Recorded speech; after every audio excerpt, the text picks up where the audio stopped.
সনাতন ধর্মে জগদীশ্বর শ্রীকৃষ্ণের স্থান সুউচ্চ। হিন্দু পৌরাণিক গ্রন্থে তাকে মহাবিষ্ণুর অষ্টম অবতার বলা হয়েছে।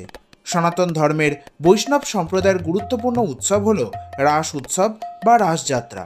রাস মূলত শ্রীকৃষ্ণের ব্রজলীলার অনুকরণে রাস পূর্ণিমা তিথিতে অনুষ্ঠিত বৈষ্ণবীয় উৎসব।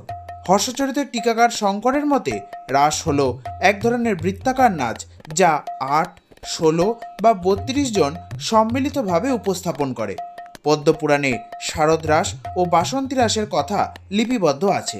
ব্রহ্মপুরাণে বাসন্তী রাস এবং বিষ্ণু পুরাণে শুধুমাত্র শারদ রাসের উল্লেখ আছে। হরিবংশে ও মহাকবি ভাসের বালচরিতের মতে কৃষ্ণ গোপিনীদের সঙ্গে হল্লিশ নৃত্য করেছিলেন। হল্লিশ নৃত্য যদি তালযুক্ত ও বিবিধ গতিভেদে বৈচিত্র্যপূর্ণ হয় তবে তাকে রাস বলা হয়।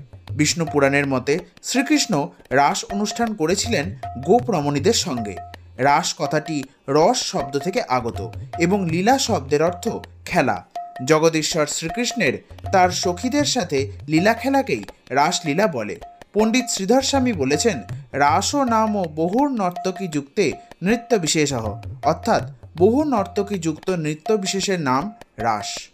শাস্ত্র মতে শ্রীকৃষ্ণ সখীদের সঙ্গে রাস নৃত্য করে তাদের জাগতিক কষ্ট থেকে মুক্তি দান করেন।